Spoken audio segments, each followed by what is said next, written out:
Live from Alachua, Florida, I'm Amrita-keli. And I'm Amrita.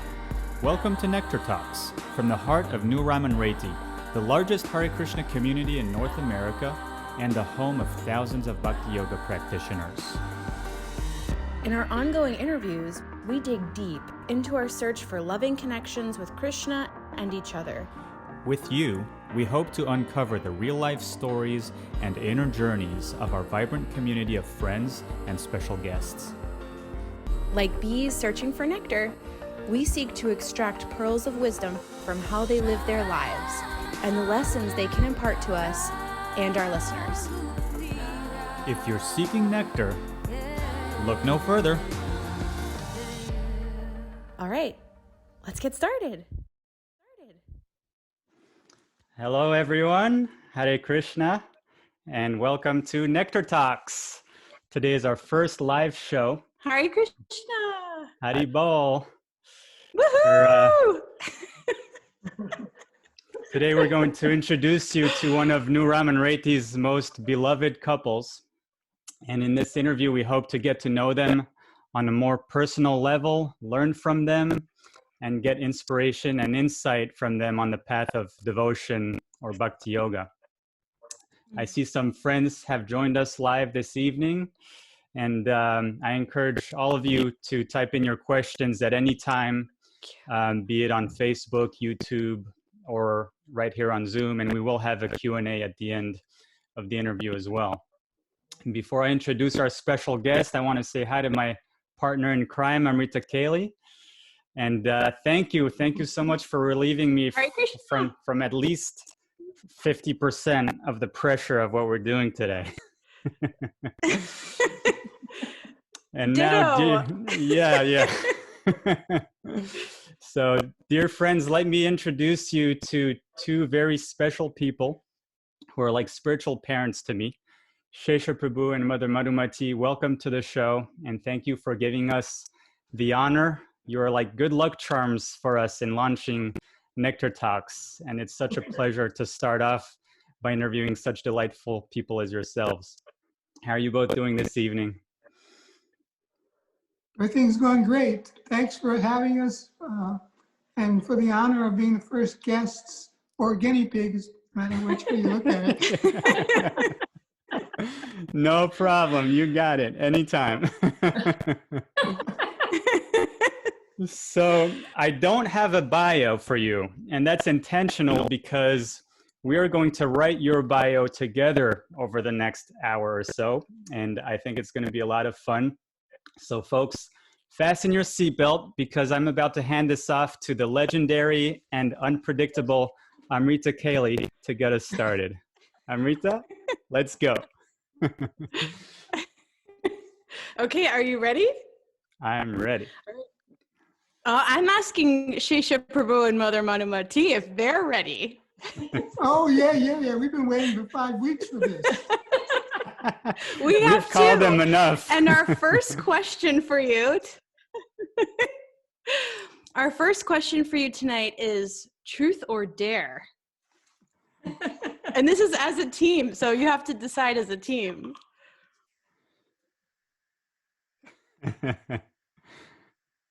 Truth or dare? Yeah. We have to choose whether we want truth or dare. Yeah. That's right. Dare. Yeah, why not? Dare. Go for it. Okay, are you in a position to move your computer? Yes. Okay. So our team has come up together with the question, with the dare, show us your junk drawer. Junk drawer. Okay. Which one is our junk drawer? Do you have a junk drawer? Yeah, we Yes, do. yes, They don't have a junk drawer. No, we do. We have. We're curious if you do or not. Okay, no, we do. We like a junk drawer which has. Everything is a junk drawer here, but a junk drawer which has like tools and stuff like that. Junk or like eatables. Basically, junk. we want to see the mess. We want to see the messiest part of your house. Okay. Okay. Well, why not show us all the house, the whole house? Just the messiest part. Let's go. Sounds good. The messiest part. Okay, now why don't you take it? Messiest part. The garage. The garage, I guess. Can you see it all? This is how we get down and dirty and personal in Alachua. Okay, through the laundry room. Through the laundry room. I would say the I garage. love it. is- And onto the garage.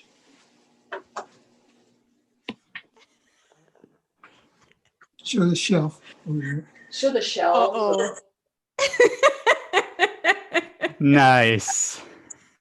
We just moved Tulsi Baby in 2 days ago to be Oh, controlled. so Yay, this is Tulsi! actually temple room. Temple room's a different Your place. junkiest room is beautiful. No, this would be junky. This portion is the Got junkiest. some old tennis balls here. No, this is the junkiest. would say I love this is the junkiest. how you have your personal cameraman. I need one of those. Well, that's what a daughter is for, to assist the parents. And so she does an excellent job. It's a camera lady. Hey, Shamadarshini. Can I How are you just doing? This one here. Shama Darshini, can you attest that this is in fact the junkiest area of the home? Yeah, and you know why? Because it's my area. Back from when I was a kid, with all our arts and crafts and games, still here, decades later. Yeah, this is like Awesome. over here. That's the junkiest place. That's why we cover it. You see, we keep cover it like this because so nobody can see the junk here. Anyway, We're That's fully smart. satisfied. Is everyone Right. satisfied? Yes, thank you so much for playing along. oh yes. You want to look at our refrigerator? No, it's good. We need to move on. Okay. Thank you for that.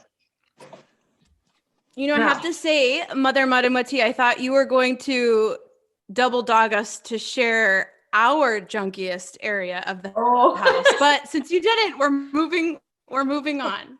We're Okay. taking notes for the next So- couple, so we'll tell them everything that happens here. Thank you for being such good sports. So our first real question is, we're very curious what life was like for each of you before Krishna. And we're wondering if you could tell us a little bit about your history leading up to coming into Krishna consciousness and what eventually brought you to Krishna. You want to go first? Okay. Well, I come from a family where my father, diplomat in the Indian embassy, and so that meant that we lived in one country for a few years and traveled. So when my father was born, when my father was here in America, that's when I was born here in Washington, D.C. And then then I lived in Zambia for a few years and in Italy for a few years and in Libya and in India. I stayed in a boarding school there for 4 years. And then to Ireland for 5 years. So that was basically my life. And then in Ireland, that's where my devotional life started. How old were you in Ireland? Well, when I moved there in 1977, so I was 16 years old when I moved to Ireland. And then we as Indians, we went to the temple there in Ireland, in Dublin. But my Krishna consciousness started when I was 19. And there's a whole story how it happened and everything. Maybe you can tell something about your thing and then I can go back to mine. Okay. Yeah. I don't know if you remember, there was a movie in the 50s called Rebel Without a Cause. You know that one? Yeah, Bhagavati knows that one. Yeah. Gotta be a little older, I think, to know that one. But anyway, it was a story about a young teenage guy that was looking for some meaning in life. And so that's what I was like before joining Krishna consciousness, a rebel without a cause, except I was trying to conform, whereas in the movie, the hero was trying to break out of conformity. I was really into duty. And maybe it's because my father was a career military officer, or maybe it had to do with previous lives. But duty is what motivated me. And I came to a point in my life when I was going to a military school. I went to the United States Military Academy at West Point. And when I was there, which is the epitome of conforming, you had to conform there in that place. I wanted to break out of that place. And so I did. I left and was searching around for some kind of meaning and couldn't find it until I found the conformity of being a brahmachari in the Hare Krishna movement. And so that's what I was doing before joining up, as you say. I thought you were going to tell about your family or anything like that. Or... My family, well, as I said already, my father was a military officer, and he and my mother were both social workers.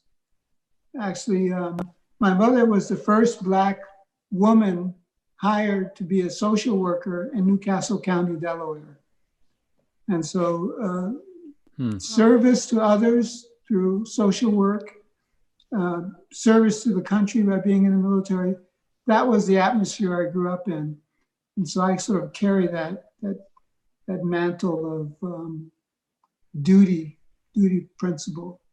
It's actually the only thing that keeps me around in Krishna consciousness, duty. I have no taste otherwise. Would you like to tell us something about your first introduction to Srila Prabhupada? I know individually it's very different, whether it was from the devotees or a book or meeting Srila Prabhupada himself. What was that like? For me, I met Srila Prabhupada actually not in person, but the first time when I went to the temple as not as a Hindu person, but as looking for the meaning of life. And so with that, when I went with that consciousness and I had gone to the temple the very first time, I saw a picture of Prabhupada on the wall. And I asked them, who is this person? And they told this devotee, Mandli Bhadra, he told me, this is our guru, Srila Prabhupada. I said, oh, I would like to meet him. And he said, no, he's gone. And I said, he's gone? And he said, yeah, he's gone. And so then he expressed some lamentation about that he was gone. And then I remember inquiring about, because I was such a new person and like trying to understand everything about Krishna consciousness. Then I said, oh, why are you lamenting or something? I don't know exactly, not those words. But then he's, in other words, you know, one who is a God conscious person, or, you know, they shouldn't feel happiness or distress or something like that. In my mind, I had my own conception about things. And then he explained to me that, no, that when the guru leaves, then it is something to, you know, you're allowed to do so. You should do that or like that, you know. So that was my first encounter of Prabhupada. But then the real encounter was reading Srila Prabhupada's Lilamrita. That really was really attracted me to Krishna consciousness, like wanting to give my life to the movement. And so that was, I was still hadn't joined in Ireland. I didn't join in Ireland. I was introduced to Krishna consciousness in Ireland, but that's the time when I read Prabhupada's Lilamrita and was really attracted to that. And so. And Shesha Prabhu, where did you first meet the devotees? I first met the devotees in Albany, New York. I was working there while I was in my period of searching for conformity. I was working as a preschool teacher in Albany, New York, and the devotees came from Buffalo, and they were chanting in the park on one Sunday afternoon. I hadn't planned to go to the park because when I was washing the dishes in my apartment, I cut my finger very badly and had it all bandaged up. But my friend said, "Come on, let's go." And I'm glad he encouraged me, because once I met the devotees, that was it. I was with them practically day and night until I moved into the temple myself. So in Albany, New York is the first time I met the devotees. And Nice. how long between So when I'm going you to jump met forward a little them? bit, and I want to.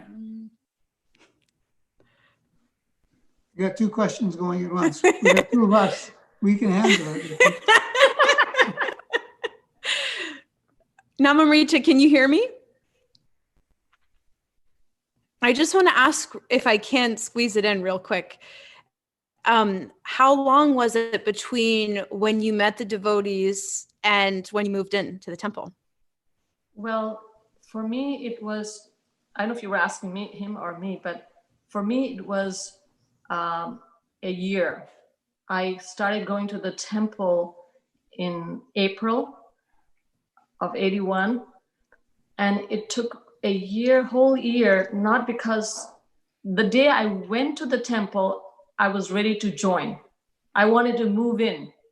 And actually I went to the temple because prior to going to the temple, I was communicating over the phone and asking all my questions that I had. And then finally, when I was totally satisfied with all the answers to my questions, I went to the temple on my own and I was ready to move in.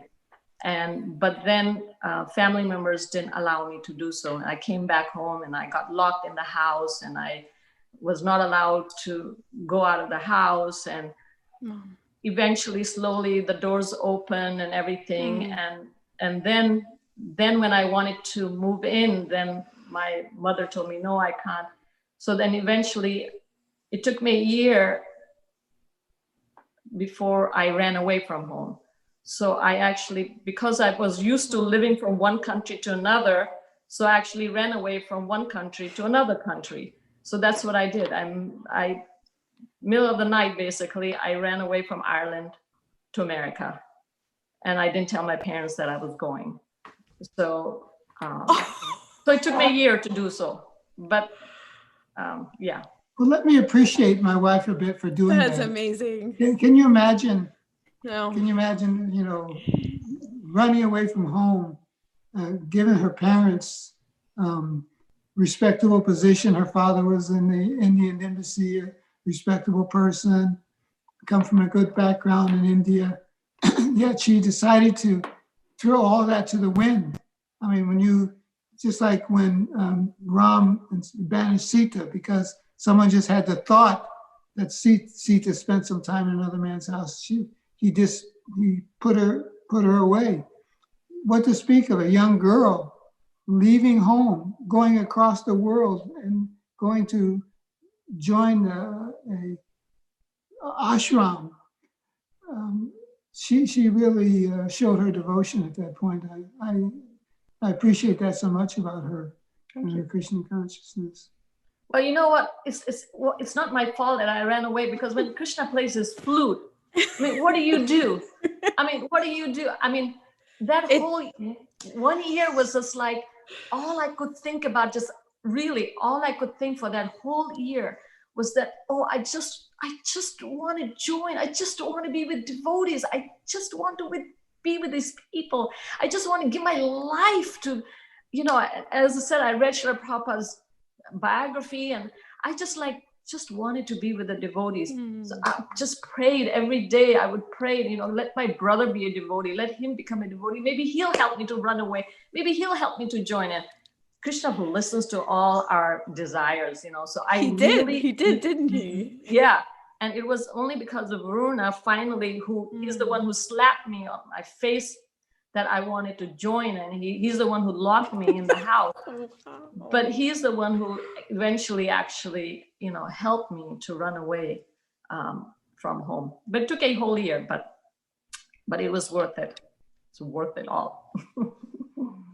Anyway, Hare Krishna. It's an incredible story. And it takes a special person to answer Krishna's flute call. Not many people do that.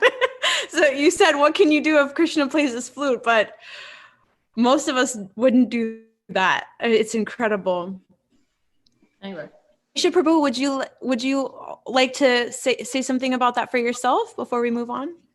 Well, basically, when I met the devotees in that park one Sunday afternoon, in one sense, I joined up right then and there because I was a ripe fruit. They picked me, and then I just started hanging out with them day and night. I would sleep in my apartment, but even at my job, I would drive to my work. On my way to work, I'd drive by the temple and pick up the devotees. They would drop me off at my work, and then they would come and pick me up after work was over. I'd go back home, take a shower, and go back to the temple for evening association with them. So I was just basically living in the temple. I don't know what they were doing with my car out there all day. It could have been robbing banks or whatever. But I gave them my car and just stayed with them. They eventually had to leave Albany because the center wasn't going so well. And they went to Washington, D.C. And so a couple of weeks after they left, I also packed my bags and went to Washington so I could be with the devotees. Speaking of your, do we have Amrita back? Yes, I'm back. Can you hear me? Yes. Yes.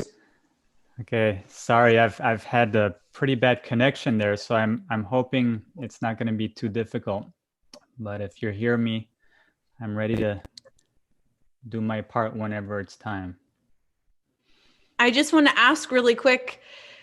My husband, Leela Kishore, mentioned that he had heard a little bird that Sesha Prabhu, your father, had said, well, if you're going to become a Hare Krishna, become the best Hare Krishna. Is that true? Actually, I had an interesting exchange with my father. Naturally, my parents were a little reluctant for me to be involved in the Hare Krishna movement. They thought it was just some fad that I was going through because I was in a down period or whatever. But I told them that I wanted to go and with the devotees in Washington, D.C. after they left Albany. And my mother, along with the two of her sisters, came to visit me, and they were pleading with me, don't go, don't go. And so I told them, okay, I won't go. So I didn't for another 3 weeks or so. But this time I had a different strategy. And that was to talk to my father and tell him that, look, in a man-to-man way, just tell him, this is something that I have to do in my life. It's a calling of some kind or something. I don't know exactly, but I have to go down this avenue and see where it leads me in life. And he could actually appreciate that as a man-to-man talk. And he drove me to the airport the next day. And actually, Wow. on the flight, I know that the relationship had entered a new phase as some tears rolled down my cheeks as we were flying away. I think probably for him too, because I was his first son. I bear his name. We have the same name, except he's junior and I'm the third. But here I was going to do something different. And yeah, he encouraged me like that to be the best Hare Krishna you can be. Wonderful. Yeah, that's really such a sweet story about your relationship with your father. Thank you for sharing that. Totally So different than mine. I had to I'm run going away. to yeah. Nobody was there to take me to the airport. So But I was waiting for you. Oh.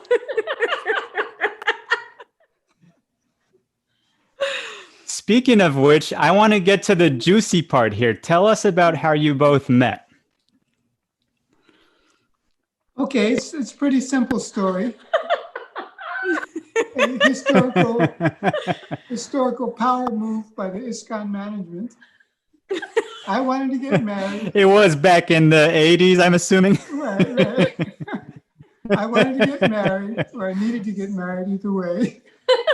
I was the temple president, so I had my choice. Whoever I wanted to pick, I could marry them. Oh, wow.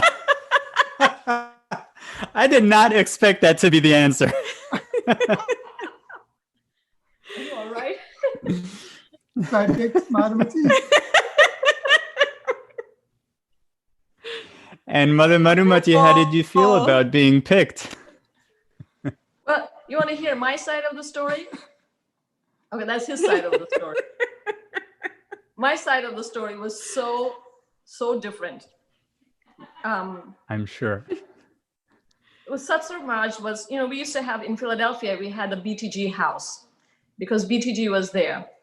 And Satsur Maharaj would come there to have BTG meetings. So Satsur Maharaj was visiting there, and I get somebody tells me, Satsur Maharaj wants to see you at the BTG house. Now, do remember, I was just there. I came there in May. So this was within 3 months or 4 months. 3 or 4 months. I was a new Bhakti, really new. Everything was new to me. The country was new. Everything was new. So now Satsur Maharaj is asking me. I was so afraid that I did something wrong. I was just so nervous. So I go there to the BTG house. Somebody drives me there. So Satsur Maharaj asks me, he starts talking about Sesa Prabhu. Now you have to understand, Sesa Prabhu to me, he had just become the temple president maybe a couple of weeks ago or something. And if you know Sesa Prabhu, I used to make fun of him in the ladies' ashram, the way he talked and the way he walked. I used to call him, he was like a military guy, because we used to have an intercom system in our temple, because it was a big temple. So he would say, so-and-so, pick up the phone. So I would just make fun of him all the time. So he's really? Sesa Prabhu, that's so unexpected. I can't imagine it, really. I still make fun of him, but that was, anyway. So Satsur Maharaj started talking about Sesa Prabhu, and I was like so dumb. I didn't know why he's talking about him. And then he started saying that he wants to change his ashram. First, I didn't know what that language was. I was new. And then he started saying, okay, so he wants to get married. Right. Like, okay, I didn't know what does that have to do with me? And then he said, would you get married to him? And I was like, what? Then I was just like shocked. And I didn't know what to say. And then I said, but I have to ask my parents. So after I ran away from home and did everything, when it comes to marriage, it's the parents. Yes. I said, I have to ask my parents. And then Satsur Maharaj said, well, you know what they're going to say? I said, yeah, they're going to say no. So then he said, but prior to that, he said to me, you're going to make the decision. You can't ask anybody. And I'm like, I can't ask anybody? How can I make a decision about getting married and not ask anybody? Then he said, yeah, you can't, because I asked him, who can I ask? He said, you can't ask anybody. So then I said, well, I can't make a decision like this. So then he said, well, then you can ask Mulika, our Muli here, because she was visiting from New York.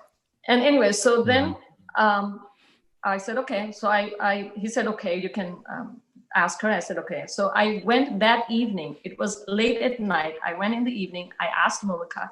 I said, Satsur Maharaj asked me to marry Sesa Prabhu. And she said to me, I still remember she was sitting there. She said to me, Sesa Prabhu is a nice devotee. Then she said, whatever the spiritual master says, you should do. I said, oh, okay, that's simple. Okay, so I wrote a letter to Satsur Maharaj right that evening. And I said, Mulika said that whatever the spiritual master says I should do, so I will do. I'll get married. And that was it. Wow. But just quickly telling you about the culture and me, and you're talking about getting to know us.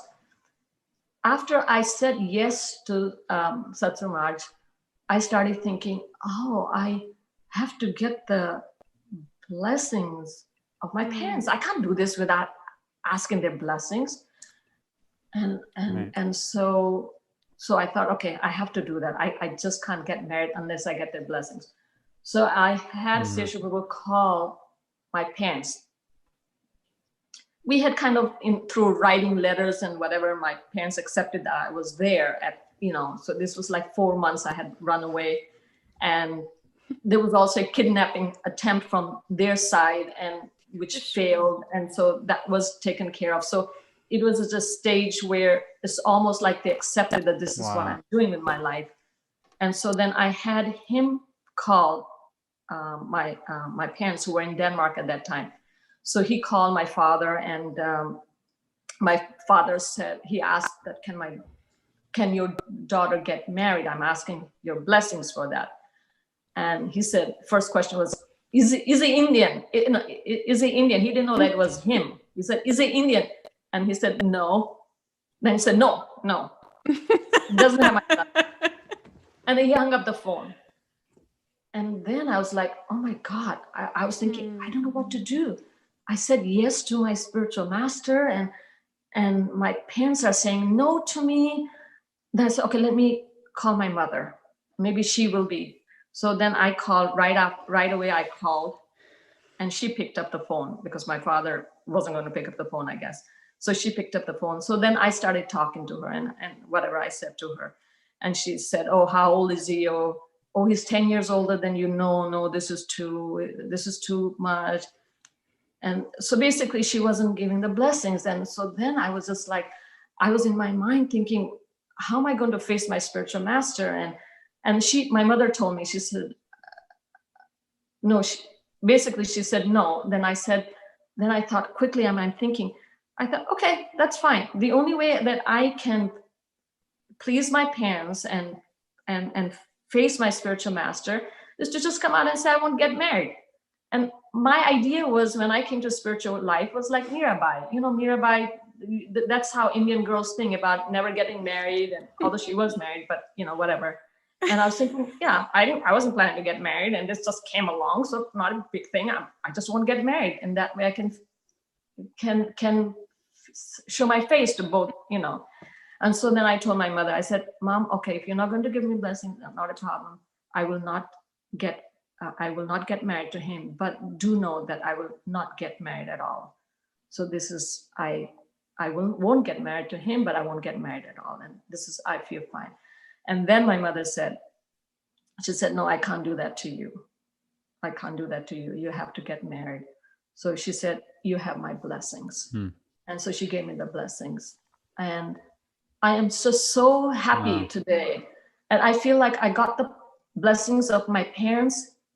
And I feel that's why, I really do feel that I got the blessings of my spiritual master, but I also got my blessings of my parents. And I feel like that's why, Krishna has given, a good marriage and everything, and if I hadn't gotten the blessings of my parents, I think things would have been different for me. But anyway, so that's my part of my story. I find that all so interesting because, I look up to you honestly as I can't think of such an exemplary couple as yourselves. And it's just so fascinating that it started in such a rocky way in so many ways, with the trying to get the blessings of your parents, and that you never expected that's what the conversation was going to be about with your spiritual master.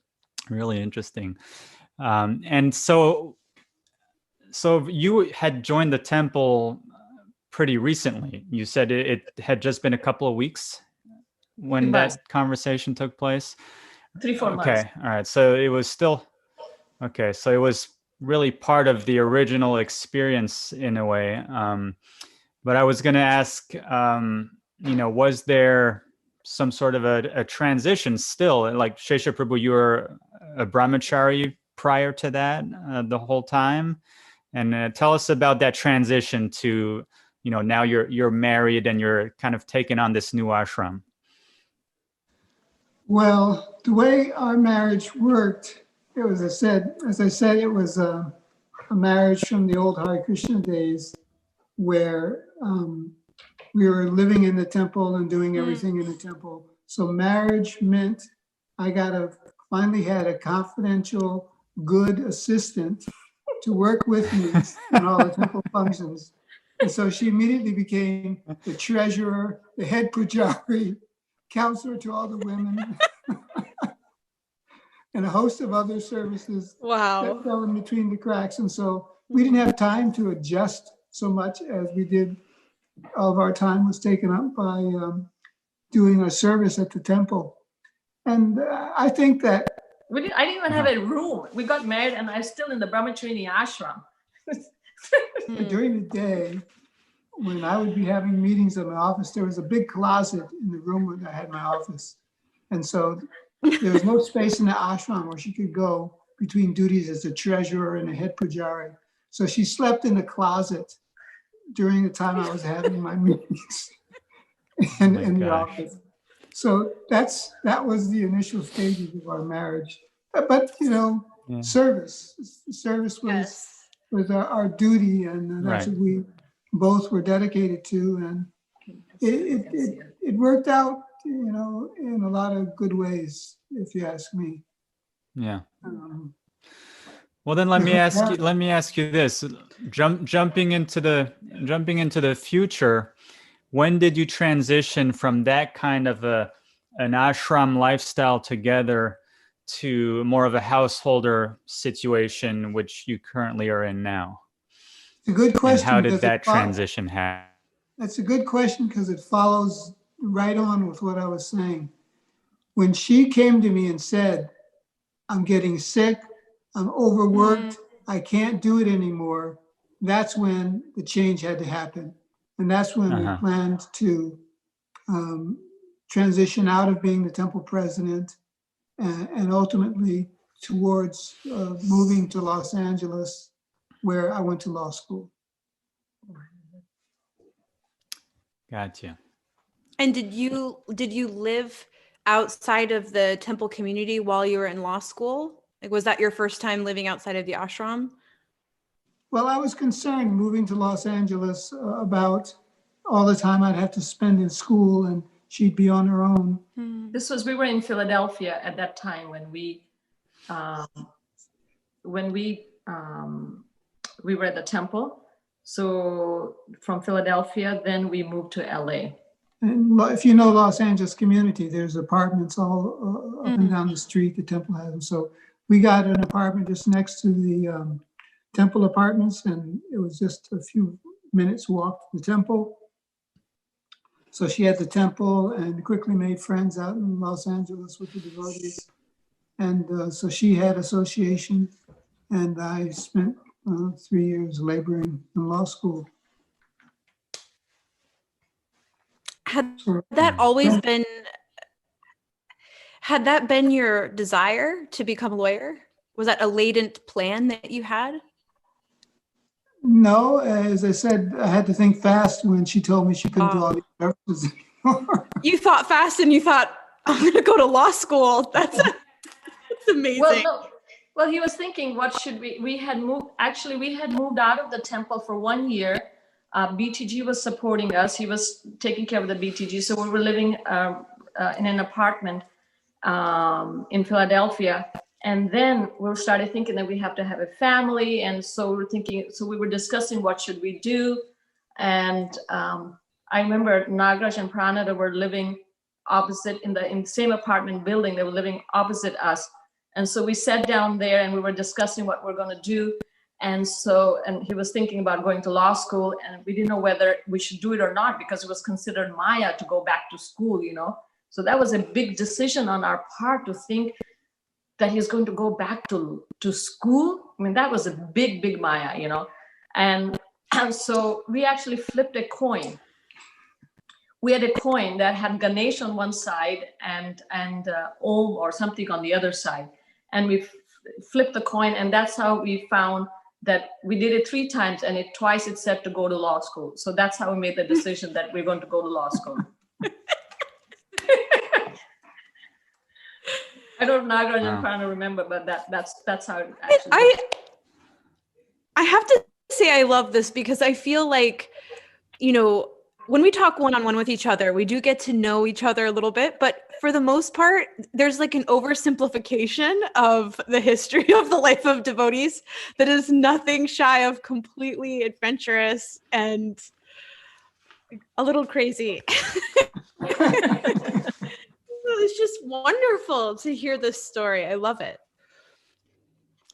So would you tell us a little bit, maybe kind of briefly, but it's really interesting to know, but I do want to make sure we don't run out of time, because we have so many interesting questions we want to get to. But could you just give us a brief summary of the services that you have performed from that original time when you met, let's say, and you were temple president, up to the current time? Well, we moved to Los Angeles because I became a trustee of the Bhaktivedanta Book Trust, headquartered in Los Angeles. So it went well with going to school and also doing that service. So after having been a temple president in Potomac, Maryland, Washington, D.C. temple, then Philadelphia, then involved with Bhakti Guided magazine as a managing editor, trustee of the BBT in North America, and then I became a GBC member at the request of Virbahu Prabhu, who was living in Los Angeles at that time. And so the various GBC services since that time. But he was also asking before that library party and all that. Before, when I was a brahmachari? No, I think he's asking afterwards. Oh, okay. Yeah, just for this, I mean, I know you've done time, curious from the time you were the temple president, when you two met, up until what you're currently doing, and that's for both of you too. Oh, well, you already heard that when I got married, I was, prior to that, I was just going to college and preaching. But after I got married, did help him with the management, and then when we went to LA, and that's when I had both the girls. I remember that was a big change for me, because again, the conception was, at least my conception was to do service at the temple is the thing, and everything else is Maya. And so when I was pregnant with Braja, I had some problem with pregnancy a little bit. And so Sesa Prabhu told me, this is your service. You may have to stop doing the services at the temple, because I used to dress Rukmini Dwarkadish a few times a day, and those plates were so heavy. The outfits were so heavy, and we would carry them. And I think that's why I had some problems. So I had to adjust my thinking to becoming a grihasta. So it was a whole adjustment. But I always respected him, and I accepted whatever he said. Not that necessarily I agreed to it, but I knew that. A good way to say it. I hardly ever agree to what he says, but I respect him so much that I always do. I think that, so what he told me, that this is your service. It's funny. I hear my wife laughing in the background. It was hard for me to swallow, but I accepted it. And I'm happy that I did, because when he told me to do that this is your service, then I said, okay, this is my service to Krishna. I don't know how this is my service to Krishna, but taking care of these kids is not even born right now, and it's my service to Krishna. Anyway, so I took that thing seriously, and I'm happy. So and then after that, I've always taught. So even in LA, I was taught in the Gurukul there.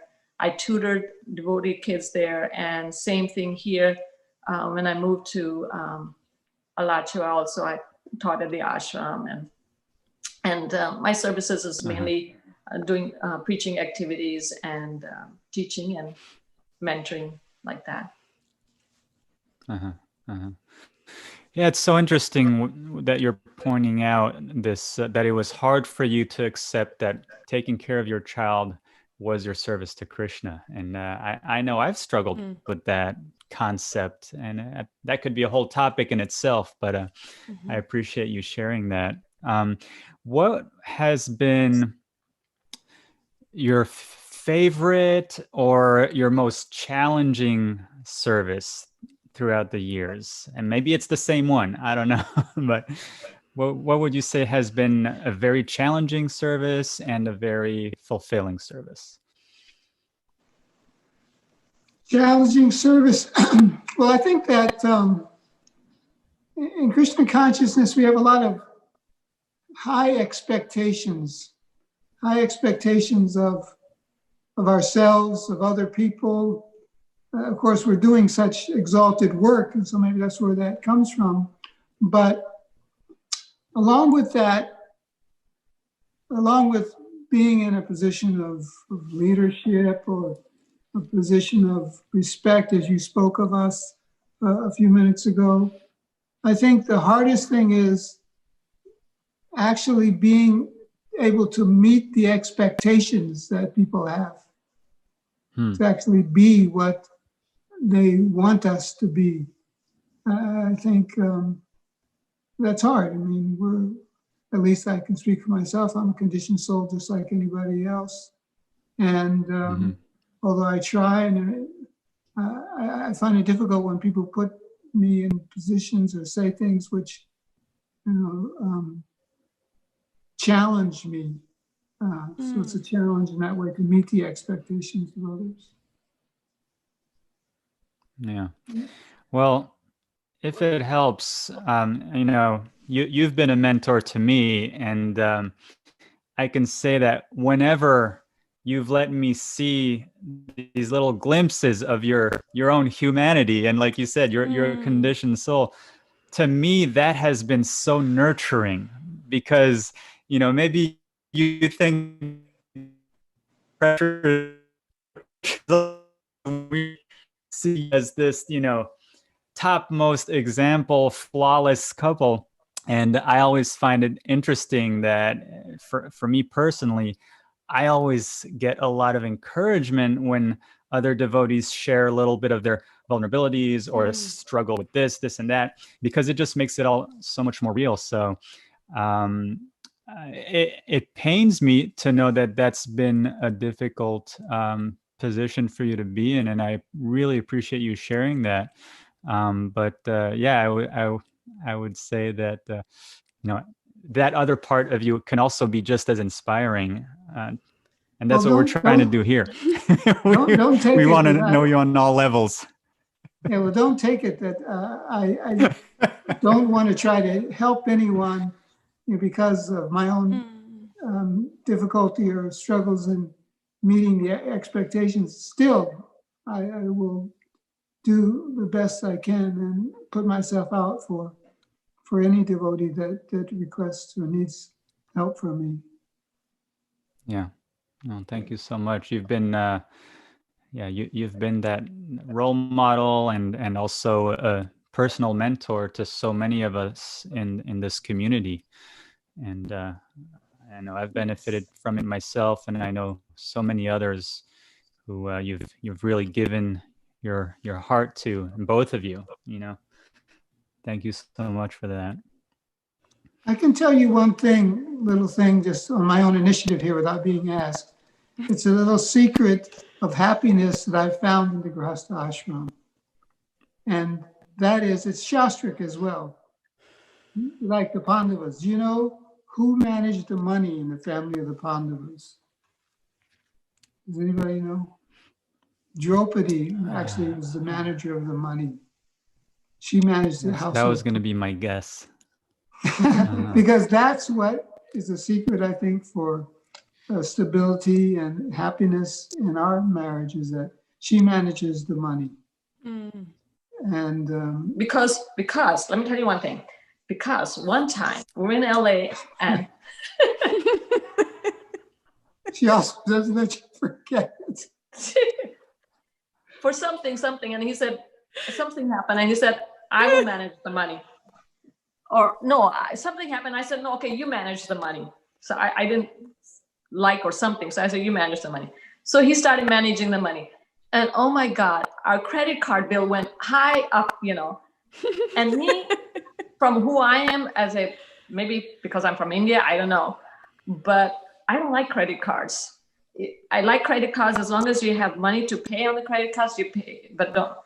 And so he did that for some time. And then he came to me and he said, okay, Madhumati, you should manage the money. And so so since then, I manage the money. It knocks the male ego down a bit, which I think is important. But I will tell something. I will tell something to you all. Like he took the initiative to say something, so I'm just going to tell you something. It's just his family here, so we'll tell you. Yes. Us and the whole internet world. We currently have 2,475 live viewers. That includes podcasts, YouTube, Facebook, Twitter. Well, this is something to tell you that what happened one time as far as money is concerned, and I learned something about money. One time, what happened? This was a few years ago, and I was managing money and everything. And this was quite some, maybe 10 years ago or something. You were still working for the Gurukul. You forgot to tell you that you were principal. He was living here and was principal of the Gurukul in Vrindavan. Don't know how that works, but anyway, he was. Wow. And so one year he said, oh, he was going to buy the ticket to go there. I said, Prabhu, we don't have any money. We don't have any money for you to go. He said, but I have to go. I said, why don't you ask the Gurukul? If they're asking you to come. I mean, GBC we accept. The GBC, I know they always have. The GBC, by the way, they pay their own ticket to go to do their service. Now with the Gurukul, sometimes they would pay for him to come. So I said to him, so why don't you ask the Gurukul to pay you? He said, Gurukul doesn't have any money. Then I said, but we also don't have money. And if you need to go and do service, you can ask them. And then he said, but they don't have money. I said, but we don't have money either. He said, but we'll put it on the credit card. And I said, you can't put things on the credit card.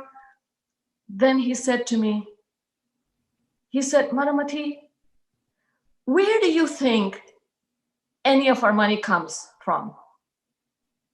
And I just heard, I could see he said, you're telling me that I can't go and do my service because we don't have money? He said, who do you think? What my service to Srila Prabhupada? You're telling me I can't do my service to Srila Prabhupada because of money? Who do you think, how do you think any money comes in the house? It is because my service to Srila Prabhupada. Srila Prabhupada gives us everything. And so don't ever say to me that I can't do my service to Srila Prabhupada. And he never tells me anything like that. And I mean, he's not a person who opens, he doesn't tell me what to do and what not to do. Let's put it this way. I have full independence of doing whatever I want to do, basically. But there has been maybe 2 or 3 times in my life that he has said something. And when he told me that changed my understanding of money. So although I manage the money, but that really helped me to see a different light about what money is. So I just wanted to share that with you. That was something very... Yeah, that's very, very powerful. Thank you for sharing that reminder. It's really interesting that you brought up money and how important it is, because I just heard recently Vishaka Prabhu was speaking about Yamuna Devi, and she had said something along the lines of, we are not qualified to go back to the spiritual world until we understand how to use Krishna's energy properly, and money is Krishna's energy. And it was a huge light bulb for me about how important this part of our lives is, the financial aspect of our life, and how we need to completely integrate it with our spiritual principles. No, thank you. Yeah. Okay, shall I? I've got a lot of freedom. I said, I have to tell you one more thing, and then I'll let you speak. Then I'll let you ask questions. One of the things that in my marriage, that soon after I got married, maybe 2-3 weeks, he was saying something, and I was for the first time I was disagreeing with him, but I was hesitant to disagree with him because I was newly married and whatever, And so he said to me, Madhumati, being a chaste wife doesn't mean that you agree with me. You have your own opinion, and I have mine. So it's totally fine. You can express yourself like that, So that was it for me. I flew after that. Stop complaining. And you're still flying high to this day. I am.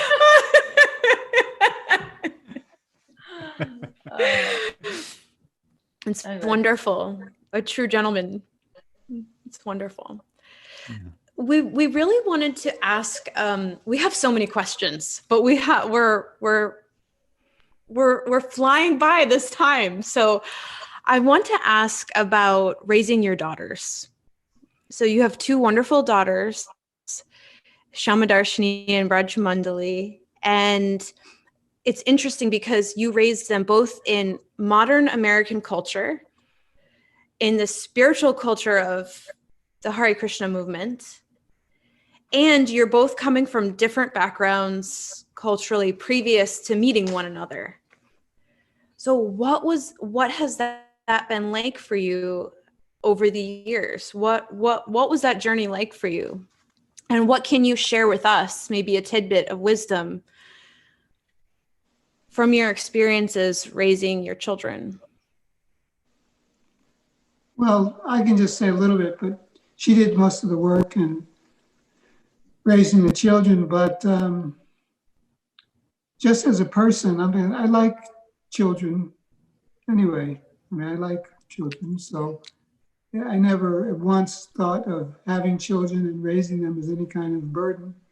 And so, especially when we got these two, Vaikuntha Basis come in our lives, it was... I don't know about that, but no. Well, from my perspective, that's what I'm speaking. Aww.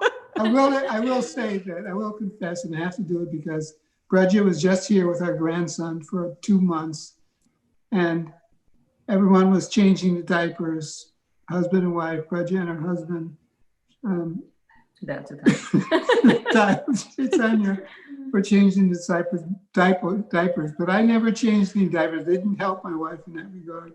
So that's probably one regret that I have about raising the kids. But anyway, they were wonderful, and they still are wonderful, Vaikuntha Basis, and I feel honored to be associated with them as their father. I think they felt that love, and so that's made raising them for my part. Well, but I have to say that Shesha Prabhu, it's never too late to learn how to change a diaper. Yes, it is.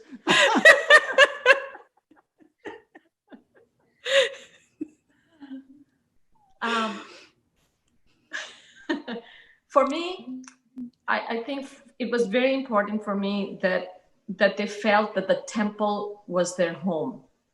I wanted them to feel that. So the temple, when you're talking about to raising kids, I think is take advantage of the temple. That's what I did. And being at the temple, temple is such a good place to babysit kids because you don't have to do anything. There's kirtan going on. They love it. They love to be around people. And so literally a few hours of my day was automatically taken care by the temple environment, just being babysitted by everybody else. So I think for me, that was the way that I really wanted them to be at home at the temple. And so I brought them every day. So basically how I raised the kids, I think the devotees helped me raise the kids. The devotees preach to them by giving them hearing classes and everything. I never preached to them at home. That was not my thing. I never told them you chant your rounds and you do this and you do. Let everybody do the dirty work, you know. Let them hear from everybody else. And but at home we just set an example, and talking about our cultural differences. That was very good. He trusted me and he let me do whatever I wanted to do, so to speak, with the kids. Except he didn't like me when I would yell at the kids. Then I would be called in the office. Why are you yelling at the kids, you know? I mean, can you imagine the husband being around there while you're training up the kids, you know? I mean, kids test you, you know, they drive you nuts. But you know, the father can't see that. The father normally goes away and he comes home and it's all quiet. But no, in my case, he was in the other room. So if I yell at the kids, he could hear it, you know. And anyway, so I think to me it was important that they learn the culture that I came from. So I taught them Hindi, and you know, taught them things. Most important thing was respect. Of all the things, whether spiritual culture or culture that I come from, culture he comes from, for me, the most important thing was the kids learn how to respect others. And so that was something that really inculcated in them, that there was absolutely no criticism of other devotees, no criticism. There was never any criticism amongst us talking about any other devotees, always talking good about other people. And that was the most important thing for me, is to train them with that. And example, getting up early in the morning, chanting our rounds and whatever, going to the temple or what. You know. So we did our part and all the other devotees did their part. So much love they got from everybody else. So that really helps. So, yeah. And I see that the younger generation does that. I see how younger generation, they're such nice, I see that kind of joint family kind of thing that they have amongst each other, is that they have groups of devotees, they have their own groups, and it's such a nice atmosphere I see amongst the young people, that they are very, very much about helping everybody, raising everybody's kids, so to speak, in their group. So that's nice. Yeah. Great. Thank you for sharing that. Thank you. So I want to ask you this question, and I'm going to ask you to answer in one sentence for each one of you. It's one of my favorite questions to ask devotees. Why do you practice Krishna consciousness today? Or what keeps you going in Krishna consciousness? It's easy for me. I already said it earlier in the interview. It's duty, out of duty. Duty means that you have some obligation. You've received something. One sentence. Okay, one sentence. See? No. You answered in one word. You answered in one word. You did great. So please feel free to elaborate. No. One sentence. You're trying to trick me, aren't you? You did one word, but then you're trying to do a whole class on it, right? Tomorrow morning.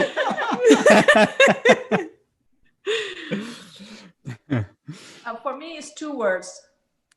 It's gratitude and fun. That's wonderful. Gratitude and fun. Great. Thank you. And I would love to elaborate on these topics, but I do want to keep us going because there's a few more juicy questions we want to get to, and we want to have a quick Q&A at the end too.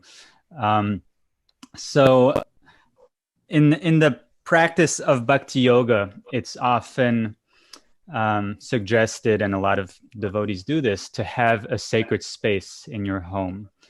And I was hoping, since you have your wonderful daughter, camera lady, with you today, would you mind sharing with all of our viewers what is that sacred space that you keep in your home, and what does it mean to you? Can you take it? The question, okay. You want to take it? Yeah. This is our sacred space. Is Giriraj is here in the center of our lives, and Jai Giriraj. and he is Jai. Wow. he is the center of our lives. Actually, he is our center of our lives. Our life starts with him, worshiping him. Sesha Prabhu is the pujari, and we have this sacred space for our last 29 years now. His worship goes every day, every morning. Takes him an hour and a half to do his puja in the morning, and our lives are around him. He is the center of our life, yeah. So for non-devotee viewers, Giriraj is the Lord in the form of a stone that's been taken from the famous and worshipable Govardhan Hill in India. And so this is the form of the Lord that the two of you worship in your home. And so everything that's we make, we offer to him, and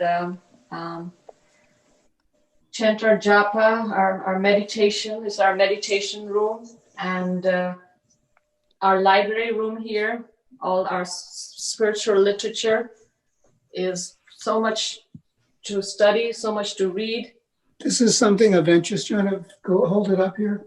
This big picture of Prabhupada used to be in the lobby at 55th Street Temple in Manhattan. Oh, And I've heard so much about the 55th Street Temple. Yeah, well, this large photo of Srila Prabhupada, which I believe was taken in Central Park, used to be in the lobby, and someone other, he came to us and he Ragatika gave to us. He stands above us and looks down in our sacred space here. He's still looking at us. Beautiful. That's such a famous photo. I never realized that was in Central Park. I do believe that's where it is. I have to check with the New York devotees, old New York devotees like Charat. You would know. Wonderful. Well, thank you. Thank you so much for sharing your sacred space in your home. Thank you.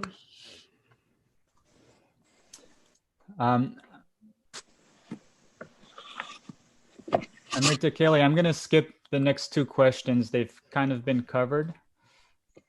You want to go on to yours? Sure. Actually, that's been covered too. So I guess we're down to the last one perhaps here. Okay. Well, we didn't. Okay. Yeah. I'll just skip.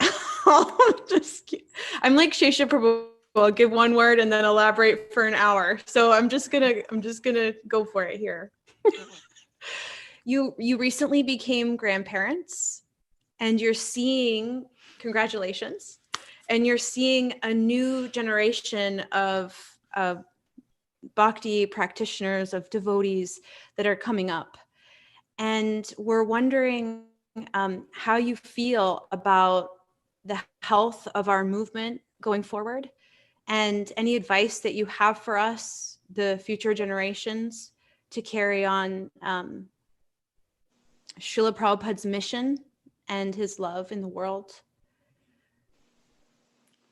Well, I think that that question can be answered differently by different groups of devotees or communities of devotees in different places in the world. But as far as Alachua is concerned, I think that Interesting. I think I see a very bright future because so many wonderful devotees and their families are settling here, settling for the long term. When we were married, in those days, devotees moved around so much. I think until we came to Alachua, we had never lived any place, actually in our entire lives, because my father was in the military, her father was in the foreign service, which meant you moved every 2 or 3 years. So neither one of us had lived in any one place for more than 3 years at a time until we moved to Alachua. Now we've been here 20, 22, 23 years. And during that time, we've seen the development of the schools here and the families here, and now we're seeing young devotee families moving here, getting homes. It's becoming a place that has the stability of a Grihastha community. And I think that that's a good sign for the future, because it means the young children will continue coming. And the senior members of the community can help guide the younger members. And that fresh enthusiasm won't get dissipated in other kinds of activities or struggles in life, because we're all working together as a community here. I was also wanted to add that we used to live in the ashram, so everybody did service together. But now everybody lives in their own place. And so I think something like all of you, your team has come up together with doing this thing. I think it's very, very important, very good, because this will help everybody to know each other more. That was automatically done so when we lived together in one building or something like that. And so I think when there is that kind of coming close together with these kinds of things, then devotees can do projects. May not be able to do daily service at the temple like we used to do or like that, but have different projects that they can come together for an alachal community. So, okay, this group of people can take care of this project this month or this like that. And in that way, it builds the community, it gets services taken care at the temple remains the center. I think that's a very important part. No matter how our community grows, that we keep the center, because Viraj is our center, but ultimately the center is Radha Shyam Sundar, Krishna Balaram, Gaur Nitai. They are the centers. So all our services be thought in that way, where you do offerings together as groups and as a service. So different than what it was before, but with the same principle, the same everything.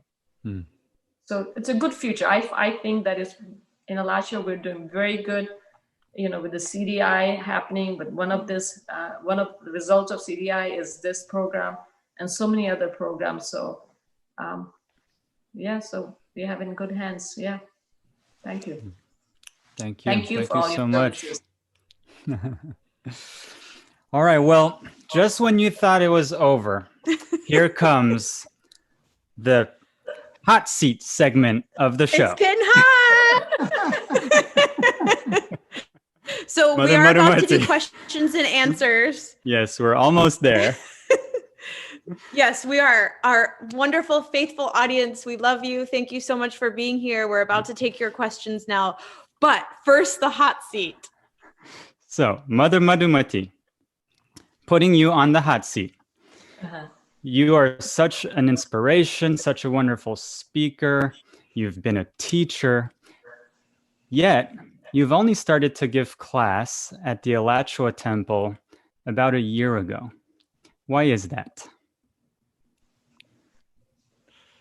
Well, I think it's my own. I was asked many, many times to give class before.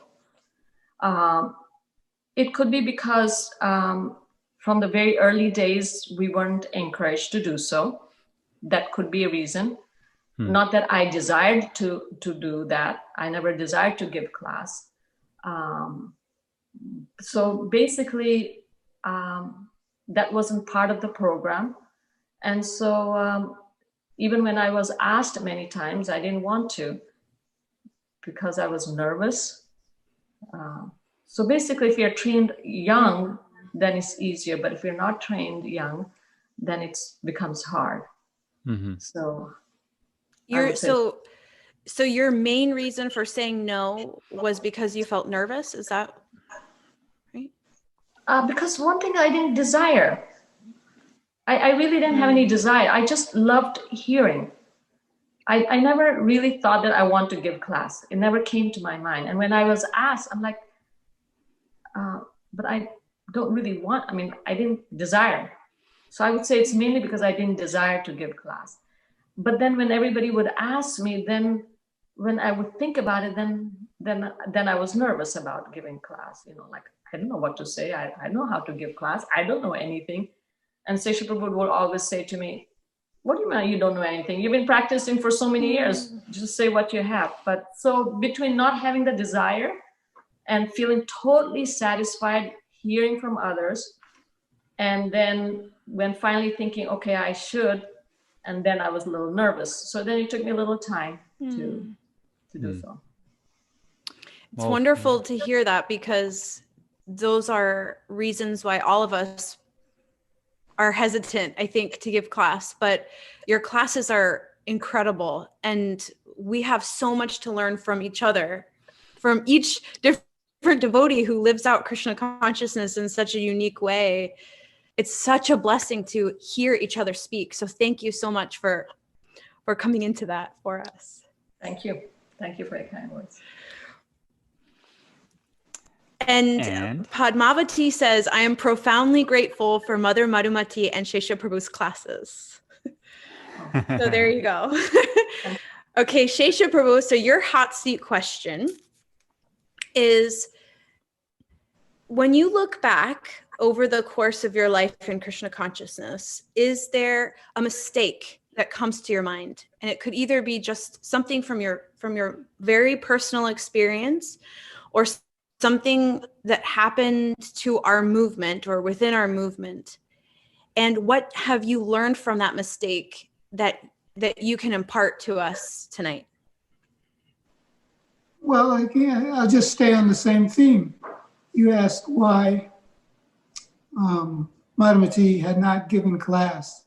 And I assume the underlying question is, have women been discriminated against and not given the same opportunities as men in Krishna consciousness movement? And I think that that's true. I don't know that that we have not been wrong to deny certain opportunities for women, simply based on the fact that they're women. So I think we need to look at that. And we are looking at it in various ways right now, particularly with the Vaishnavi Diksha Guru issue that the GBC has been grappling with. It's interesting how the GBC has grappled with it. On 3 separate occasions, after extensive discussions, the GBC approved women to accept disciples in ISKCON. But the actual implementation of that has been debated and ruled in favor on 3 separate occasions. The implementation of it hasn't been affected to the present moment. I think that that situation needs to be rectified. Yeah.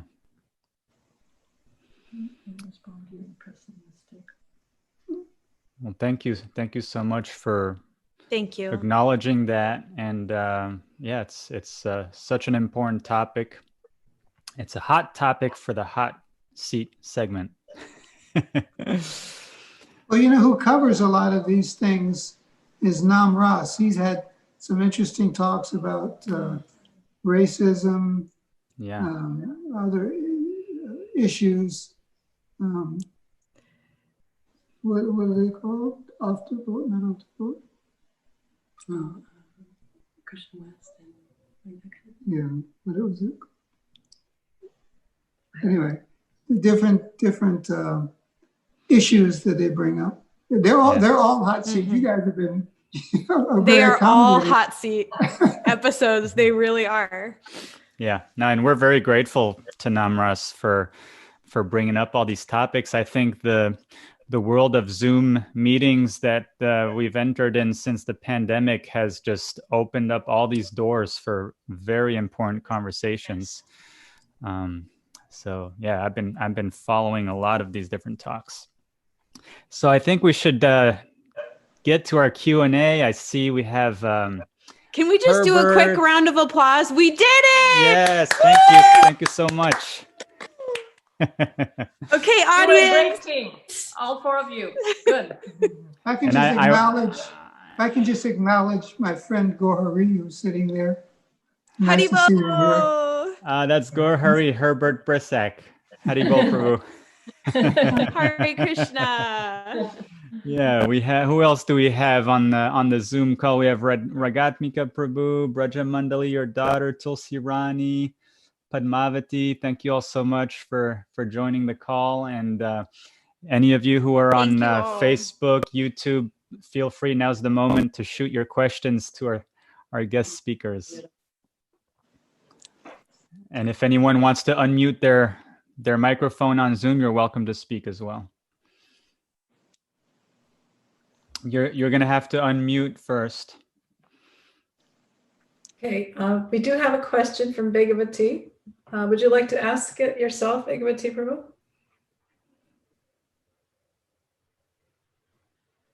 She's still.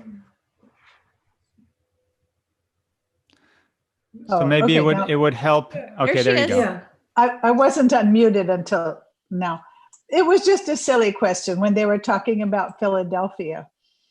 And I think it's in the chat. So it said, we used to hear, this is way back when, we used to hear that Sesa Prabhu had a hard time fasting on Ekadasi and that Madhumati used to cook a full meal for him in the early morning before Mangalarti.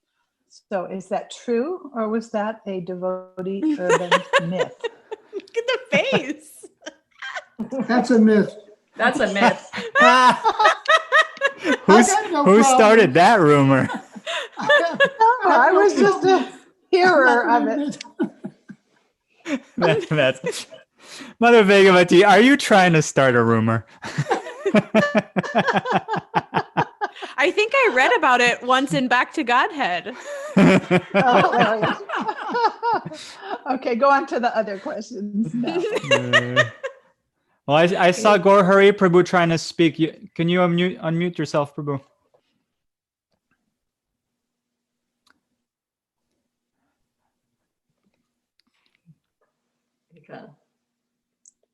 There we go. I remember that picture very well in the lobby of 55th Street. And I want to know how Sesha wound up with it because I wanted it. Ragatmika, who is on the Zoom right now, she's the one who gave it to her. I think she was moving from LA, and I think that's how we got it. Ragatmika and Kanapur, they gave it to us in LA when they left LA because it was too big to carry. We've had them since that time. Yeah, so we brought it. I just love that picture, and especially to put on the mantle there in the temple room.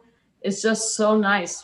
Offer the artik, and then I always see Prabhupada just like looking down, looking at us, and sometimes like I feel like he's giving blessings. Sometimes it looks like he's mad. So all different, different emotions that I'm going through. Anyway, I just want to say thank you for Sesha for all the years of your friendship and love, and I've always loved you from day one. So. Thank you so much, Corey. It means a lot from someone who's served Prabhupada since the early days in the 60s. It's special. Thank you. Go ahead, Ragatmika Prabhu, we can hear you. No, she's muted right now. Okay. She was just trying to speak, so I think there she goes. I got that picture from Narayan. I don't know how, but and I can't remember how long I had it in my possession.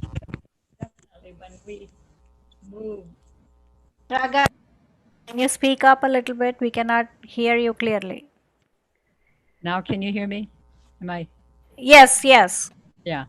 I don't know how long I had that picture in my possession, but when when I think it was when we moved from Los Angeles and you two were still in Los Angeles.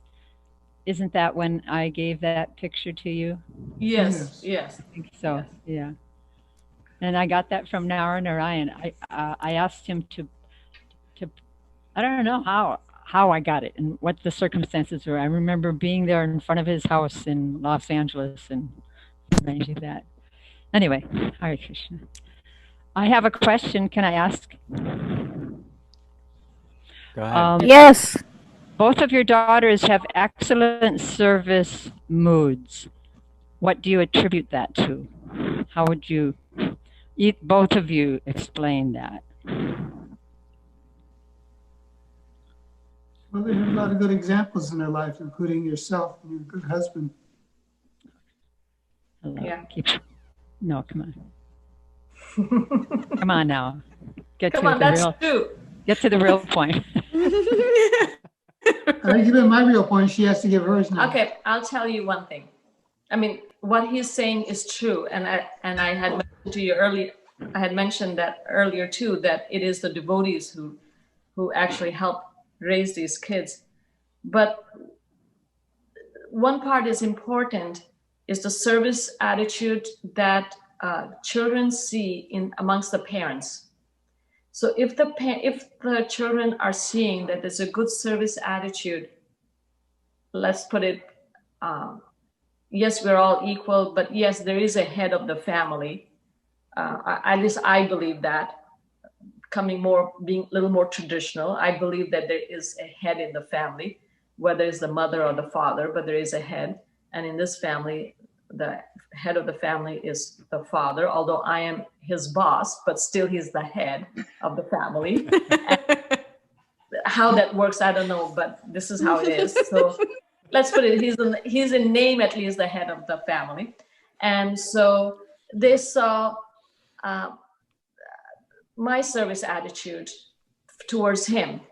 And I think that makes a big difference for the kids to see that the mother is serving the father, always very anxious and happily and whatever, doing so. And certainly the same thing towards the father is also doing, is also serving and ready to do whatever is done. So I think that is important to see that amongst the family. If they just see that, or you're ready to just serve everybody else, but not in the family, that does not have the right effect.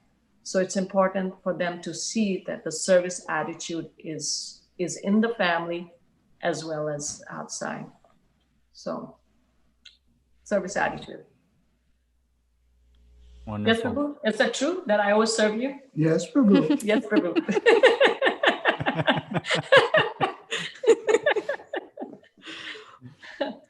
Anyway, Hare Krishna.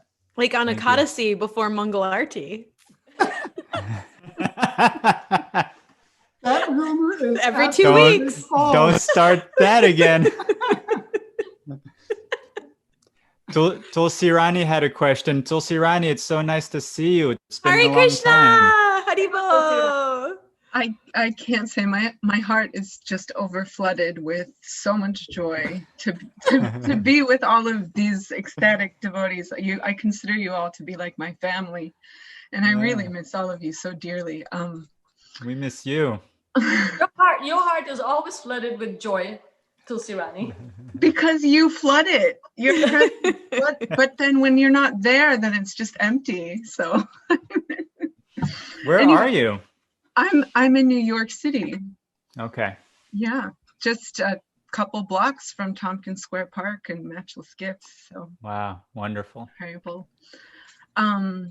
So I have a question. You mentioned earlier your ecstatic realizations on how money is all coming from Krishna and it's all Krishna's property, and that reliance on Krishna in terms of being like our maintainer. And this is something I've actually been thinking about a lot recently, in terms of like finding that balance where sometimes I wonder if like in the name of surrendering to Krishna, we're depending on Krishna to maintain us.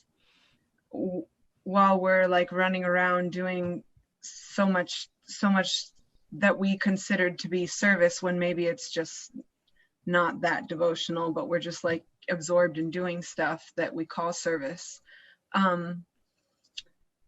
But that, how do we know when we're just being irresponsible and not in the name of like depending on Krishna? I mean, I'm asking because this is something I've been reflecting on in my own life. I'm doing a lot of service and, you know, not really endeavoring to make money, but we're just like living month to month on like my husband's income while I'm, you know, skipping through the temple doing service.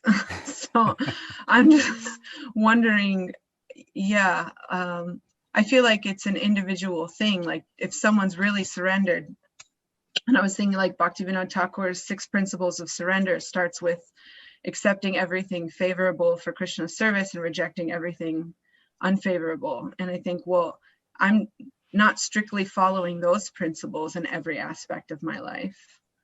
So then how can is it like asking service from Krishna instead of being in the mood of being a servant of Krishna, if we're expecting Krishna to maintain us when we're actually not fully surrendered? Well, truth be told, Krishna is giving us and maintains us far more than we think. I mean, if there's not a blade of grass that moves without Krishna's sanction, there's nothing in our lives that is not, there's nothing in our lives upon which we're not dependent on Krishna. And so whatever we're doing, we're dependent on Krishna. Of course, we should try to be responsible and do our fair share to put ourselves in a position in life. But ultimately, everything is coming from Krishna, supplied by Krishna, just like Bhaktivinoda Thakur says, that he accepts, the principle of surrender is accepting Krishna as your only maintainer. So that's the fact. Now, how we struggle with justifying, are we doing our part or not doing our part? That's our sincerity, as long as it's focused on trying to be grateful to Krishna. But so we do that, we go through our mental positions, but we should know that ultimately everything, without exception, is provided to us by Krishna. Even the breath with which we pray for Krishna to maintain us is given to us by Krishna. So the more we realize that, the better off we'll be. And the secondary considerations about how we live our life this way and that way will be understood as truly being secondary.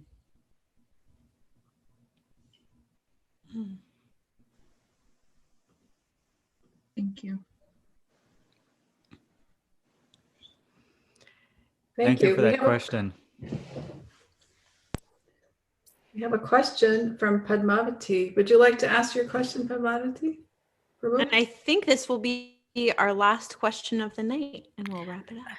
Oh, no, we have some questions from the YouTube. Facebook. Yeah. Oh, really? Oh, okay. Go ahead, Padmavati. Hare Krishna. Thank you so much, Amrita-keli and Amrita-prabhu, for facilitating this. And thank you, Mother Madhumati and Sesa Prabhu, for everything that you shared with us. It's very inspiring. So Mother Madhumati, you mentioned feeling grateful and appreciating Krishna consciousness as something that's fun. And how do you give your children that experience of Krishna consciousness being fun? For me, it's just, I guess they see me happy and joyful in doing when I do things. So I think it naturally, what would you say, Shamadarshini? Maybe you can say that, how did I make Krishna consciousness fun for you, or? Yeah, the temple, as well as, yeah, doing things as a family in Krishna consciousness made it fun as well. And I was blessed with really great friends who enjoyed doing things in Krishna consciousness. So association with parents and friends and community, an example. Yeah, it just came together to make a wholesome life experience as a child. As long as they're not, I think with children, as long as they don't feel like that Krishna consciousness is something they have to do, or you have to chant your rounds, or you have to do this, or you have to do that, then it's no more fun.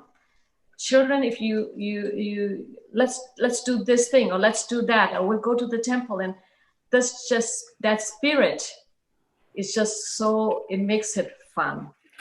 And I think that's important. And then to make sure that when they're doing things that are not Krishna conscious, so to speak, to enjoy with them that as well. I mean, they went through an age where they wanted to watch movies.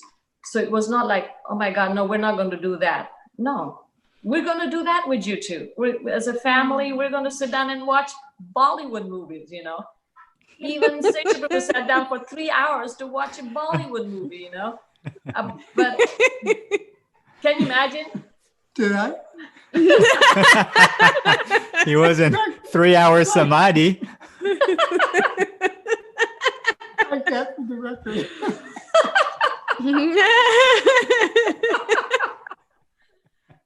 But that's what it is fun, like for kids to see that the kids, when they're young, whatever their parents do, they do. And if you make it that you're happy, they're happy with it. And then when they get teenagers and they have their own agenda they like to do, then the parents go along with what they want to do. And they're happy that we're doing what they want to do. And then eventually they choose their own. When they become an adult, then they choose their own life, what they want to do. And then our responsibility is done, and you do what you want to do. We do what we want to do. You know, they become adults. So, okay, figure out your life, you know. So yeah, it's fun. Who doesn't like kirtan? Everybody loves kirtan. Gopa, flip it. You know what I mean? People like to do that. Kids love that. Excellent role models. Thank you. We have a couple of questions from Facebook. One is from Shamala. She's asking, why did you choose Sesa Prabhu? Sesa Prabhu, why did you choose Madhumati for your wife? Oh, I love this question. We should have thought of that. Good question. Because on Janmashtami, I was a good looking. Yeah, on Janmashtami, she wore the silk sari. Oh! Wait, I missed it. On Janmashtami, what? She wore the silk sari. I think she still has today. I don't. You don't have that anymore?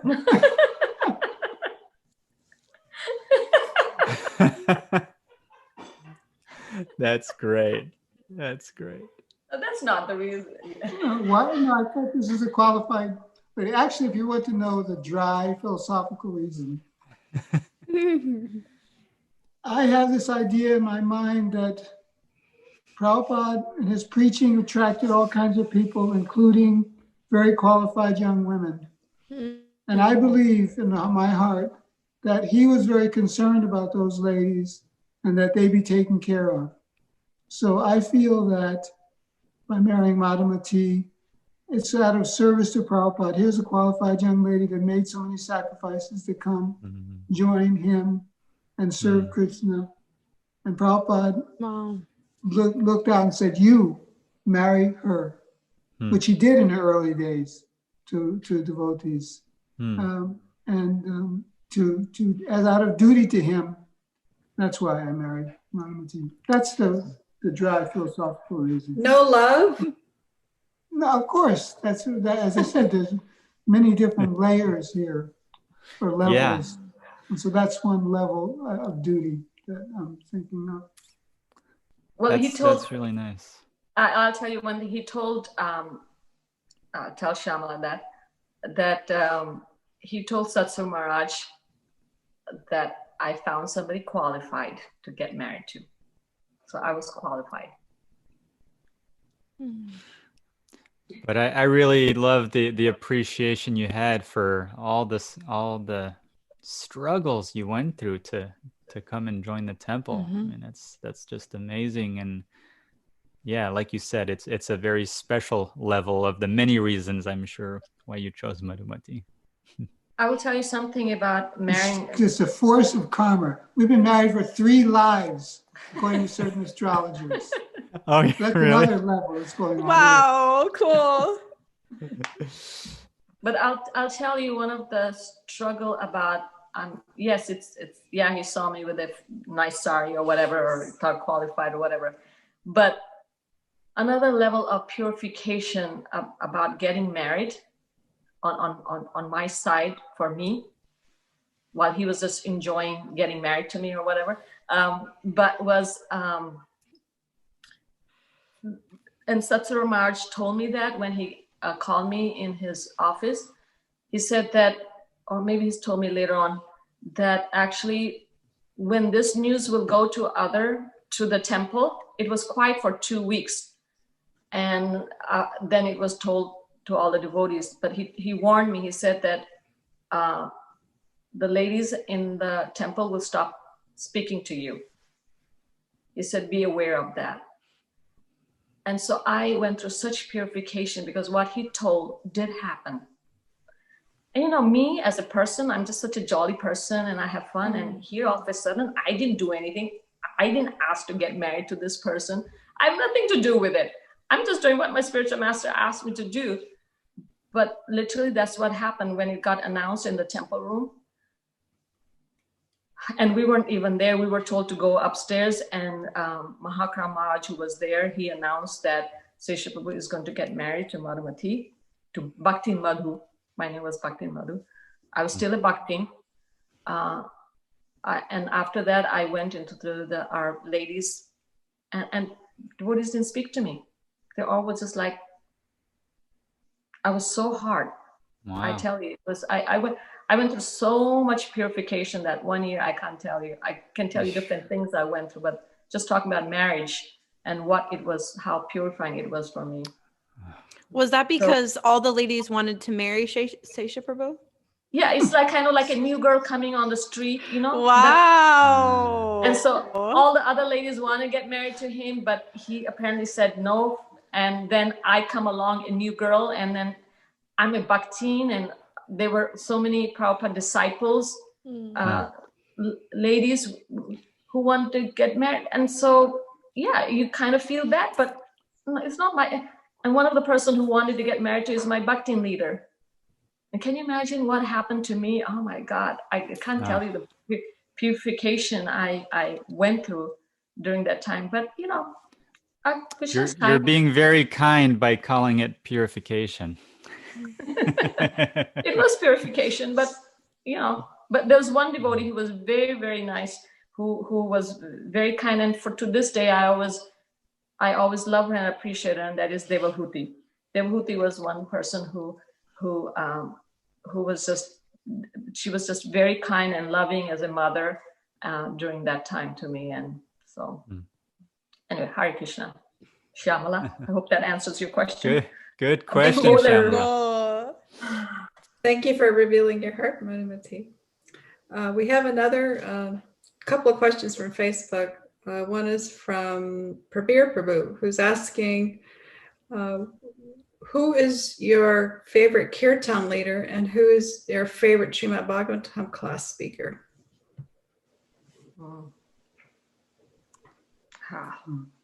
That's a hard one. Not for me. Well, for him, is, you know, he said Prabhupada. For me, it's hard. I mean, kirtan leader. I mean, I'm sorry, I can't answer that question. There are too many. There are too many. Too many favorite singers and too many favorite Bhagavatam speakers. Great answer. Yes, it's like hard to pick. Okay. Yeah. Okay, then there's one from Rohini Kishordas. Since the departure of Srila Prabhupada, we hear that there has been a lot of factions created within the movement. So what are your views on how this can be completely healed? Simple answer, putting Prabhupada in the center. Keeping Prabhupada in the center.